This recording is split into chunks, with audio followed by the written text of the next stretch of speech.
जो महामंच आज सृष्टि होती से महामंचर मुझे आवाहक मुख्य कारण है टाटा पावर जो नेला आम मैंने भाविलु टाटा पावर माने कर्मचारी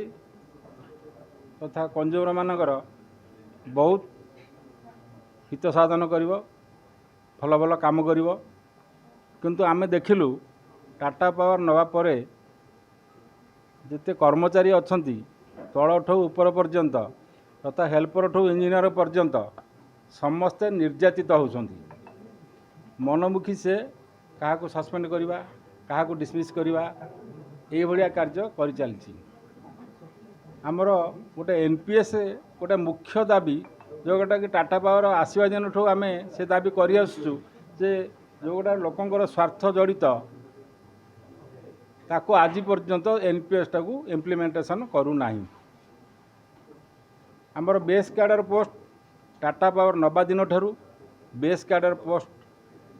फिलअप करूना से तार गोटे अलग कैडर सृष्टि करछि गोटाए संस्थारे केबे कोठी आपण माने देखछन्ती दीटा कैडर चले गोटे घरे जेमती दीटा मुरबी हेले से घर चलेनी वर्तमान अवस्था से भाया सृष्टि होइछि जेतेबेले आमर एम्प्लॉइज माने पुराना employees OCS card employees retired कर जिवे सेतबेलू किए रहिबा किए काम करिवो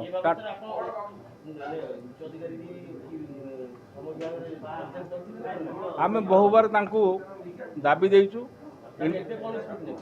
एबे आम निष्पत्ति नहींचु जदि आम गोटे दाबी पत्र दबु ताकू जदि समाधान टाटा पावर न करे कि सरकार न करती ओएआरसी चेयरमैन को मध्य दबु समस्त आमर जो दाबी से जनइबू जदिदा से जदि ठीक भाव से कार्यकारी न करती ताहले आमे आमर अन्यान्य जहाँ कार्यपंथा अच्छी से विषय निष्पत्ति नबू बाध्य हबू जदि किसी नहला कौन करूँ केबे सेम तो डिसीजन निया ना जदि टाटा पावर कि गवर्नमेंट आमर कौन कथा शुणिलानी कि मानिलानी आम कौन करूँ आमर उपाय कौन गणतंत्र उपाय जहाँ हवा कथा ता हम करूँ मु अमर जुमर प्रताप सिंह आज जो महामंचर बैठक होती मुझे जन सदस्य आज्ञा बहुत दिन धरी आमर तो महामंचर कन्वेनर ताऊपर पूरापूरी व्याख्या कले कि मोर गोटे कथा कहबार अच्छी 2012 मसीह आज पर्यंत इलेक्ट्रिक डिपार्टमेंट रे गोटे हेले भी नियुक्ति तल स्तर में होना आमे खाली कर्मचारी मानकर समस्या कहूनु आमे लोक मानकर समस्या भी कहूँ जे बारंबार जो विद्युत काट होची बा गोटे लोक घरे सर्विस देवा को जड़े कर्मचारी नियुक्ति आज टाटा पावर आसला परे गोटे सिंगल नियुक्ति आज पर्यंत करना टीपीसीओडीएल एरिया रे तेणु से 24 घंटा विद्युत सेवा देवा आज आम प्रति बहुत कष्टदायक हो पड़ी आज धीरे धीरे टाटा पावर कौन कर कंज्यूमर को कन्वर्ट करके सेवाटा को कन्वर्ट करके कंज्यूमर आउ कहीं नहांती एबे एटा बेपार रे परिणत हो जाए तेणु याकू आम विद्युत एक सेवा संस्था ए सेवा संस्थार कार्य करें जो कर्मचारी दरकार आवश्यक कर्मचारी वर्तमान नियुक्ति करूना जो पुराना कर्मचारी अच्छा